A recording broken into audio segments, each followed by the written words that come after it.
Bapa di surga, di dalam nama Tuhan Yesus yang mengasihi kami dan yang tidak pernah meninggalkan kami, kami bersyukur karena kami diciptakan menurut gambar rupa-Mu. Kami mendapatkan keselamatan dari-Mu. Kami diubah oleh Roh Kudus untuk serupa dengan Kristus. Dan kami mendapatkan banyak kebaruan dari-Mu. Sehingga kami sungguh mengalami kehidupan sebagai gambar rupa Allah yang baru, yang berbeda dengan dunia, yang berbeda dengan kehidupan kami di masa lalu. Ya Tuhan, melalui firman-Mu, Engkau mempertajam kepekaan kami akan realitas kehidupan kami. Engkau memberikan kepada kami kepekaan akan dosa, dan Engkau menolong kami untuk bisa mengalahkan kedagingan dan kuasa kegelapan. Kami bersyukur kepadamu ya Bapa. Pimpin sertai kami terus untuk mengerti firman-Mu. Ketika kami mendengarkan firman-Mu dan mempelajarinya, merenungkannya, izinkan hamba-Mu menjelaskannya kepada kami sekalian, baik kepada hamba-Mu maupun kami yang mendengarkan, agar kami mengerti firman-Mu. Kiranya Roh Kudus memberi pencerahan kepada kami, dan kami menjadi pelaku firman. Tidak hanya tahu, tidak hanya mengerti, tapi kami sungguh mau menjadi pelaku firman. Kasihani kami orang berdosa ini Tuhan, kasihani kami yang lemah ini. Tolonglah ya Bapa, urapi kami, sertai kami. Dalam nama-Mu Tuhan Yesus kami berdoa, kami bersyukur. Amin. Firman Tuhan yang kita akan renungkan dari Surat Paulus kepada jemaat di Roma, Roma pasal 15 ayat 1-6. Demikianlah firman Tuhan, kita yang kuat wajib menanggung kelemahan orang yang tidak kuat, dan jangan kita mencari kesenangan kita sendiri. Setiap orang di antara kita harus mencari kesenangan sesama kita demi kebaikannya untuk membangunnya. Karena Kristus juga tidak mencari kesenangannya sendiri, tetapi seperti ada tertulis kata-kata cercaan mereka yang mencerca engkau telah mengenai aku. Sebab segala sesuatu yang ditulis dahulu telah ditulis untuk menjadi pelajaran bagi kita, supaya kita teguh berpegang pada pengharapan oleh ketekunan dan penghiburan dari kitab suci. Semoga Allah yang adalah sumber ketekunan dan penghiburan mengaruniakan kerukunan kepada kamu sesuai dengan kehendak Kristus, sehingga dengan satu hati dan satu suara kamu memuliakan Allah dan Bapa Tuhan kita Yesus Kristus. Demikianlah firman Tuhan. Berbahagialah kita yang menyimpan firman ini, merenungkannya dan melakukan kehendaknya. Saudara yang kekasih dalam Kristus, kalau kita perhatikan surat Paulus kepada jemaat di Roma ini, walaupun bukan Paulus yang mendirikan gereja di Roma, tetapi bagian-bagian yang dijelaskan di dalam surat Roma ini paling tidak ada 3 bagian yang paling esensial. Yang pertama adalah ortodoksi, pengajaran yang mengenal Allah, mengenal diri yang berdosa, mengenal diri yang membutuhkan keselamatan, mengenal keselamatan yang datangnya dari Allah, dan bagaimana Tuhan membenarkan kita orang percaya yang sudah dikerjakan Allah sejak dahulu kala sampai sekarang dan sampai akan datang. Pengajaran-pengajaran ini sangat ketat, sangat mendalam, dan sangat memberikan kepada kita pengertian pencerahan. Kita diposisikan dalam situasi yang sangat-sangat bernilai di hadapan Tuhan. Dan ini pengajaran tidak mungkin diperoleh dari dunia, dan tidak mungkin diajarkan oleh orang-orang dunia. Bagian yang kedua yang dipertegas oleh Rasul Paulus adalah ortopathos. Bagaimana hatinya meluap dengan penuh cinta kepada Kristus. Dengan cinta kepada Kristus, ia ingin membagikan berita kabar baik tentang Yesus Kristus. Bagaimana ia ingin memberikan pengertian-pengertian kepada jemaat di Roma. Bagaimana hidup yang sesungguhnya di dalam Kristus yang berbeda dengan orang-orang dunia. Sekalipun di dalam lingkungan sekitar orang-orang yang ada di Roma pada zaman itu, dan ini juga terjadi pada zaman kita, begitu banyak kepercayaan, tetapi cinta kepada Tuhan itu memberikan suatu perbedaan bagaimana hidup dan kehidupan di tengah-tengah dunia yang kompleks. Jadi Paulus memberikan suatu dorongan, motivasi, kekuatan, pertolongan untuk bisa menggugah hati daripada jemaat Tuhan di kota Roma. Bagian ketiga adalah ortopraksis. Hal-hal apa yang perlu dilakukan yang berbeda dengan orang-orang dunia. Hal-hal apa yang perlu dikerjakan secara konkret, nyata, dan jelas. Dapat dipahami, dapat dirasakan, dapat bermanfaat. Nah, ortopraksis inilah yang dimulai dari Roma pasal 12 sampai dengan Roma pasal yang ke-16. Ini menjadi kekuatan besar. Kalau kita mengaku bahwa kita orang Kristen dan kita punya hati kepada Kristus, maka ortopraksis ini menjadi ujian realitas bahwa apa yang kita percayai adalah benar-benar kita hidupi, bukan kontradiksi antara apa yang kita yakini, kita mengerti, kita tahu dalam benak kita, dalam pengakuan iman kita, dalam perkataan kita, lalu kita tidak punya relasi dengan realitas hidup kita. Tidak demikian. Hal yang paling esensial di dalam kehidupan Kristen kita adalah kita pengikut Kristus. Kita diangkat jadi milik kepunyaannya. Dan kita memiliki suatu identitas yang baru. Identitas sebagai new creation. Yang tentu hidup kita terus-menerus mengalami transformasi. Bukan hanya mengalami pembenaran sehingga kita diterima sebagai anak-anak Allah, tapi juga mengalami transformasi. Dan ujiannya di mana? Ujiannya ketika kita berelasi dengan diri kita, berelasi dengan orang lain, berelasi dengan sesama orang percaya, berelasi dengan pemerintahan, berelasi dengan orang-orang di tempat lingkungan kita bekerja. Dan khusus untuk pasal 15 ini, kita sedang membangun relasi dengan sesama orang percaya. Karena itu Paulus mengatakan kita yang kuat, menginventarisasi kepada kita, ada yang kuat, ada yang lemah. Jadi tidak semua orang kuat. Tidak semua orang kuat di dalam Tuhan. Mungkin ada yang kuat di dalam doktrin. Mungkin ada yang kuat di dalam pemikiran teologis. Mungkin ada yang kuat di dalam pengalaman. Tapi tidak semua kita kuat. Ada kekurangan, keterbatasan kita. Itu sebabnya kita adalah saudara di dalam Kristus. Dan Paulus tidak mengatakan kamu kuat di sini, kamu kuat di situ. Berarti di sini menunjukkan bahwa tiap-tiap kita punya kekuatannya sendiri-sendiri. Dan bagi yang kuat, di sini Paulus menasihati kita wajib, mandatori. Kalau namanya mandatori itu berarti sebuah tanggung jawab yang mesti kita lakukan. Wajib apa? Menanggung kelemahan orang yang tidak kuat. Ada orang yang tidak kuat di dalam menjelaskan tentang doktrin Allah Tritunggal, doktrin Kristologi, doktrin Roh Kudus, doktrin keselamatan. Ada banyak yang tidak kuat. Tidak kuat berarti tidak mahir menjelaskan secara utuh, lengkap, detail, rinci. Bisa saja memang dia tidak mampu untuk itu. Atau belum memiliki kapasitas kemauan untuk meningkatkan kualitasnya, bisa saja. Tetapi kita tidak boleh mempercakapkan mereka yang tidak kuat itu. Sesama orang Kristen, yang saya maksud itu adalah bukan sesama satu anggota gereja, satu komunitas institusional. Misalnya, saya dari gereja Reform. Itu bukan hanya menguatkan saya dan teman-teman dan saudara-saudara saya yang ada di gereja Reform. Tapi ada saudara-saudara saya yang ada di gereja Katolik, gereja Pentakosta, gereja Karismatik, gereja-gereja lain. Karena di sini Paulus tidak membeda-bedakan dan memisah-misahkan yang namanya kita itu berarti pengikut Kristus. Jadi saudara dan saya sekalian adalah saudara di dalam Kristus. Saya tidak tahu latar belakang masing-masing, institusi di mana ibu bapak menjadi anggota gereja secara formal yang didaftarkan baik secara administratif maupun partisipan, tetapi kita adalah saudara di dalam Kristus. Itu mesti dipegang dulu ibu bapak. Kalau kita namanya saudara, saling menguatkan itu wajar. Persoalannya adalah kita tidak saling menguatkan realitasnya, fenomenanya, kita saling menonjolkan diri. Merasa diri paling kuat. Kuatnya di mana? Kuatnya di dalam doktrin, di dalam pemikiran teologi, di dalam pemikiran filsafat Kristen, kuatnya di worldview, kuatnya di practical life, kuatnya di mana? Nah, kita harus memperhatikan bagaimana Tuhan memberikan talenta, bakat, karunia kepada kita. Oh, saya kuatnya di bagian ini. Karena tidak ada yang kuat untuk semua. Tidak ada. Hanya Tuhan yang maha sempurna untuk semuanya ada. Kita tidak. Ibu bapak punya masing-masing kekuatan. Harus merasakan itu sendiri dulu. Jangan merasa aku nggak bisa apa-apa. No. Sebagai orang Kristen yang diciptakan baru, yang diberikan karunia, diberikan bakat, diberikan talenta, masing-masing kita punya kekuatan yang dari Tuhan. Hanya persoalannya sadari bahwa itu kekuatan datang dari Tuhan. Lalu kalau kita punya kekuatan, punya bakat, punya talenta, punya karunia, punya kemampuan, keterampilan yang sangat mumpuni di bidang untuk pekerjaan Tuhan, jangan sombong. Jangan untuk kalangan sendiri. Itu sebabnya saya tidak suka istilah ibadah itu untuk kalangan sendiri. Tidak bisa. Sesama orang Kristen tidak ada untuk kalangan sendiri. Yang ada adalah saling menguatkan. Oh, kawan itu lemahnya di sini.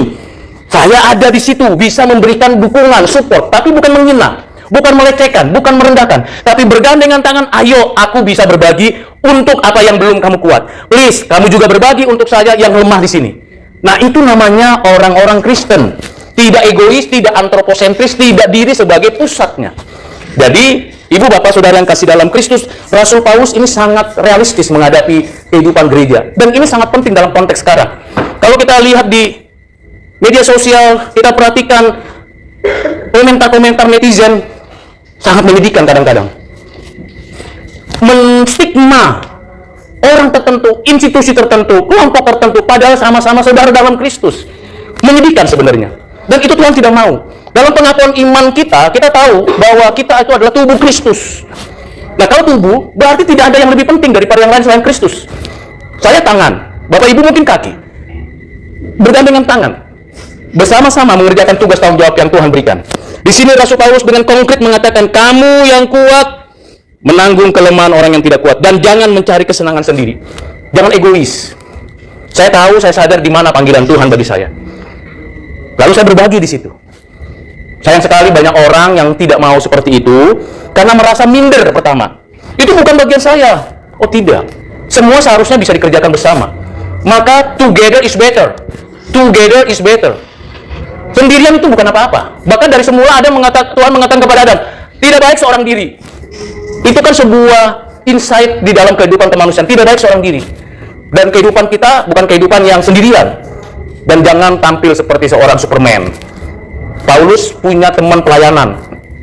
Paulus bukan sendirian. Ada Sostenes, ada Timotius, ada Titus. Bahkan yang paling saya rasa bagaimana kepekaan Paulus itu. Timotius diutus ke Efesus. Yang mendirikan gereja di Efesus itu Paulus. Tapi Paulus bersedia hati dan rela tidak terus-menerus di Efesus. Dia pergi ke tempat lain. Di Titus dia utus. Di Kreta, utus Titus. Di Kolose dia gerakan Filemon. Di Tesalonika dia gerakan Sostenes. Jadi dia tidak selamanya di situ. Jadi sangat heran ya kalau jadi seorang pemimpin selamanya terus-menerus sampai akhir hidupnya di situ. Itu sangat mengherankan. Karena di dalam kekristenan masih ada kesempatan lain untuk terus maju, untuk terus berkarya. Mungkin pemimpin sebelumnya itu berbeda cara kerjanya. Itu bukan berarti pemimpin yang sekarang itu lemah. Tidak demikian. Yang kuat menanggung yang lemah. Berarti saling mengisi, saling memperlengkapi. Di ayat 2, setiap orang di antara kita harus mencari kesenangan sesama kita demi kebaikannya untuk membangunnya. Jadi ketika kita mengisi, memberikan sesuatu yang bermanfaat bagi orang untuk membangun supaya sama-sama bertumbuh, berakar, berbuah. Jangan saya saja yang muncul. Jangan saya saja yang kelihatan ditepuk tangani oleh orang lain. Itu sebabnya kita bersyukur kalau ada tiap minggu itu berbeda pembicara. Kita bersyukur kalau ada tiap bagian tertentu, tahapan tertentu berbeda pemimpinnya. Karena ada kesempatan demi kesempatan untuk membangunnya. Pastilah ibu bapak punya potensi untuk itu diberikan Tuhan. Apalagi di dalam pelayanan pertumbuhan mengenal Kristus. Jangan berhenti dan jangan minder. Jangan minder karena nanti kalau minder biasanya mundur. Biasanya kalau orang minder tuh mundur. Ah bukan aku lah, jangan aku lah, orang lain aja lah. Masa aku? Saya kan orang nggak bisa apa-apa. Enggak. Ibu bapak saya sendiri, saya percaya kita punya potensi. Tapi ketika ada orang lain maju dan mendapatkan dukungan dan kita tahu kelemahannya, kita support supaya dia bangun.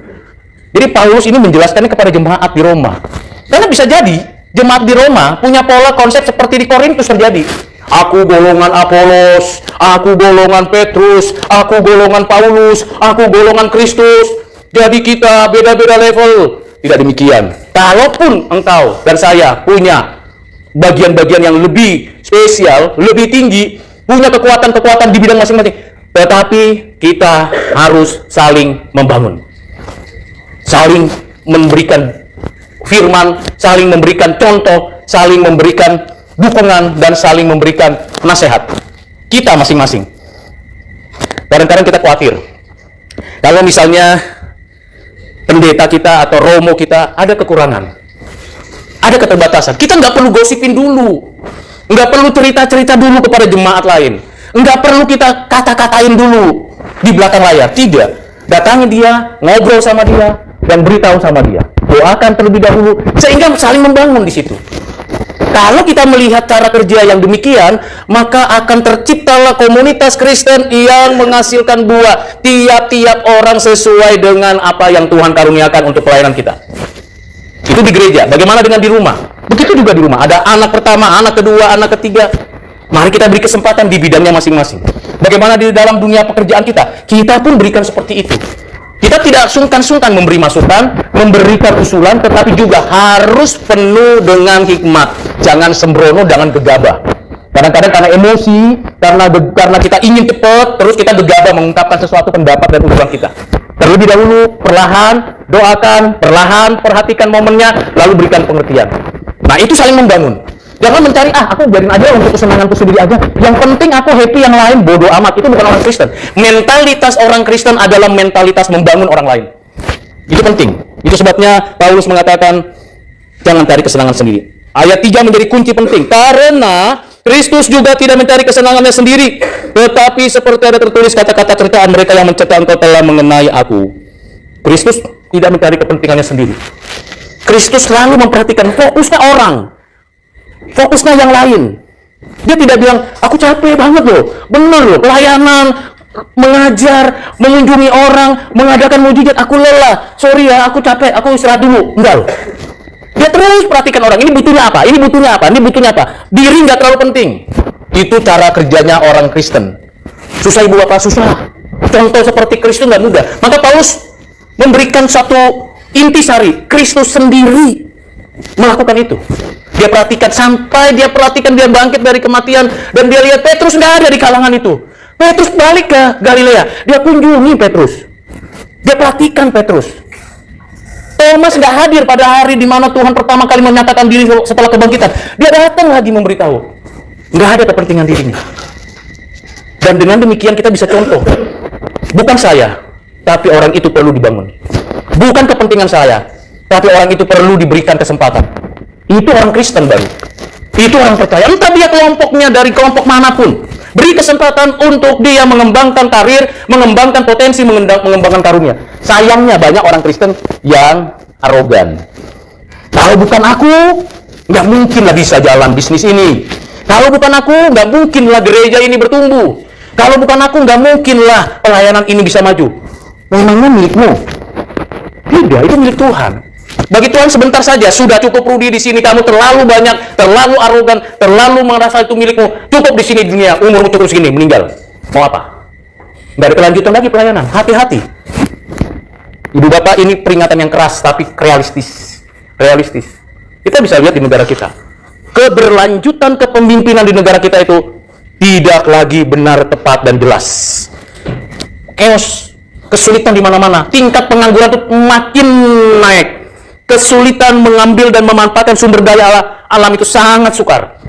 Perang sudah mulai terjadi. Investasi sudah mulai diambil dari Indonesia. Dan terjadi berbagai macam kemungkinan. Kalau terjadi perang, Israel dan Iran ini dibantu oleh Amerika, Israel, Rusia membantu Iran. Karena kepentingan-kepentingan, perang dunia ketiga terjadi. Dan kita pasti kena imbasnya. Berapa lama, berapa banyak kita bisa mengerti hal ini. Orang Kristen nggak berhenti hanya untuk diri. Saya selalu ngobrol sama orang-orang bawah. Kesulitan yang luar biasa.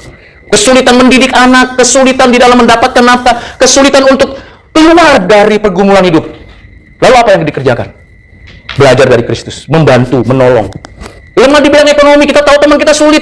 Ya nggak usah perlu diumumkan. Saudara-saudara, ada teman kita yang ekonominya lagi sulit, lagi mengalami siapa yang mau ayo sumbangan. Diam-diam aja kita bantu dia.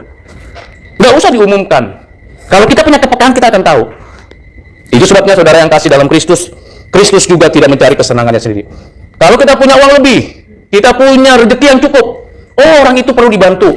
Orang itu perlu mendapat bagian. Kita tahu bahwa uang ini cukup untuk saya dan keluarga, tapi ada sisa lebih. Orang itu nggak dapat apa-apa dalam seminggu, kalau bisa hidup, syukur. Kita bagi. Jadi kelemahannya orang masing-masing ada, ibu bapak. Nah, saya coba berbagi dengan apa yang bisa saya tahu. Secara administrasi saya sangat tetap. Itu sebabnya kalau ada teman-teman yang mau mengurus JJA, mengerjakan BKD, saya cepat-cepat bilang ini. Saya berikan apa yang bisa saya bagi. Kalau ada yang bilang, aku nggak punya channel untuk bikin jurnal segala macam, ayo saya berikan ini. Nanti saya bantu. Nggak perlu nama saya di sini. Karena nggak terlalu penting, karena saya sudah cukup. Ibu bapak, mari seperti itu. Sebagai orang Kristen. Berikutnya, sebab segala sesuatu yang ditulis dahulu telah ditulis untuk menjadi pelajaran bagi kita, supaya kita teguh berpegang pada pengharapan oleh ketekunan dan penghiburan dari kitab suci. Dengan begitu, kalau kita tekun memperhatikan orang, tekun membantu orang, itu ada penghiburan loh ibu bapak, beneran.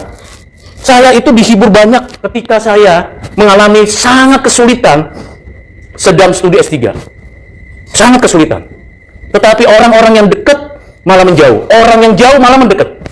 Dan mendapat penghiburan. Tenang Pak Rudi, tenang Om, tenang Bang. Tuhan pasti menyertai, Tuhan pasti mencukupkan. Hanya kata-kata yang simple itu menguatkan, menghibur. Bagaimana Bapak Ibu? Orang susah, lo sih kenapa lo ngambil S3? Udah tahu lo gak punya uang, lo ngambil lagi sekolah. Udah tahu seperti ini, lo ikut-ikutan sok jago. Kan gak enak denger begitu kan? Gak membangun. Tapi orang yang gak kenal, orang yang takut akan Tuhan, dia ngerti kesulitan orang. Tenang bro, Tuhan pasti cukupkan. Bener loh, itu menghibur, menggairahkan lagi. Jadi kalau kita ketemu orang, menyapa orang, dan orang itu murung gitu, ini ada apa problem? Jangan bilang, lu mikirin lu gak usah dipikirin. Lah memang lagi sulit kok. Kita kan gak boleh membohongi diri sendiri. Kita harus berkata apa adanya dan sejujur-jujurnya, bukan? Dan sesama orang Kristen, kita harus memperhatikan seperti itu, ibu bapak. Saya sulit, orang itu sulit, tapi lebih sulit orang itu daripada saya. Lalu saya punya kelebihan ini, berikan supaya dia terhibur. Lega loh ibu bapak kalau lagi sulit gitu ya jalan, tiba-tiba di sana ada jurang, lalu bilang, jangan sampai situ, di sana loh jalanmu. Oh iya, terima kasih ya. Itu hiburan itu teringat, betul-betul. Jadi sesama orang Kristen seperti itu Bapak Ibu. Tekun mengerjakannya dan menghibur, seperti yang kitab suci katakan. Lalu dikatakan, semoga Allah yang sumber ketekunan dan penghiburan mengaruniakan kerukunan kepada kamu sesuai dengan kehendak Kristus. Nah, kita bisa lakukan itu apa? Anugerah. Bisa mengerjakan, membantu, memperhatikan orang lain itu anugerah. Bukan karena dikenal gitu, supaya dikenal, dicap. Enggak, itu anugerah. Enggak bisa kita membantu orang, enggak bisa kita memberikan penghiburan kepada orang dengan kekuatan kita sendiri. Kalau berdasarkan kekuatan kita sendiri, jengkel orang sama kita. Oh, sosokan lu membantu saya lo. Ngapain lu bantu gua? Tapi kalau itu karunia dari Roh Allah yang memberi ketekunan penghiburan, enggak usah dia ngomong, enggak usah dia bicara banyak-banyak, tapi dia menggandeng tangan kita dan mengatakan, tenang aja bro. Itu rasanya ada sesuatu ya. Apakah Bapak Ibu tidak merasakan hal seperti itu? Atau belum pernah merasakan seperti itu? Anak saya ujian skripsi, gelisah sekali, nggak bisa tidur. Saya hanya bilang, nak, tenang, serahkan sama Tuhan. Saya nggak bilang apa, masa gitu aja kamu nggak bisa, percuma kamu sudah belajar ini dan itu, sudah dibimbing oleh dosenmu, kamu nggak ngerti apa-apa, bagaimana sih kamu? Udah. Dia gelisah bukan karena nggak tahu, karena ini baru pertama kali berhadapan dengan penguji skripsinya. Lalu begitu dia jalani, saya bilang, tenang, Papa doakan. Nggak akan hadir di tempat di mana kamu ujian, tapi Papa doakan dari jauh. Tuhan menyertai. Sudah, itu aja. Begitu selesai, dia sorenya bilang, Pak, aku lulus. Wih, saya bilang, bagus, puji Tuhan. Itu karena anugerah Tuhan. Nggak usah banyak-banyak kita ngomong, tapi memperhatikan, membangun dengan kuasa Roh Kudus, memberi penghiburan. Itu anugerah, Ibu Bapak. Mbok ya kalau orang Kristen sama-sama semua begitu kan enak toh. Mukanya jadi ceria semua. Bergandengan tangan dalam kasih, dalam satu hati. Kan begitu. Ini enggak, lo aja, gua enggak bisa. Ibu Bapak, mari kita kerjakan kehendak Kristus ini. Mari kita saling menghibur, saling membangun. Kiranya Tuhan dimuliakan. Bukan kita, bukan kalian, bukan saudara-saudara yang lain, tapi Tuhan dimuliakan. Dengan demikian orang lain berarti hebat lo orang Kristen lo. Hebat lo orang Kristen. Dalam susah senang tetap bersaudara. Hebat lo orang Kristen. Beda suku, beda gereja, beda pengertian, tapi tetap bersaudara. Bagus, aku menjadi orang Kristen deh. Ini kenyataan. Mari Ibu Bapak kita kerjakan bagian itu, dan ini tanggung jawab kita seumur hidup kita. Saya masih belajar untuk hal itu, Ibu Bapak juga masih belajar. Pasti Ibu Bapak, saudara sekalian bisa mengerjakannya. Mari kita berdoa. Bapa di surga, sungguh satu teguran, satu dorongan, satu tuntunan untuk kami saling memperhatikan sesama kami. Jangan biarkan kami egois, mementingkan diri kami sendiri. Ada banyak kesempatan untuk membangun orang lain. Kiranya Roh Kudus memberikan penghiburan kekuatan itu. Kiranya Bapa menganugerahkan itu. Kiranya kami mendapatkan kesempatan demi kesempatan. Biarlah di antara kami saling membangun, saling memperhatikan, dan kami menyaksikan kemurahan Tuhan. Biarlah Tuhan oleh kuasa dan kasih-Mu kami saling menghibur, kami saling meneguhkan. Terima kasih ya Bapa, terima kasih ya Tuhan Yesus, terima kasih ya Roh Kudus. Inilah doa permohonan kami. Kami berdoa bersyukur dalam nama Tuhan Yesus. Amin.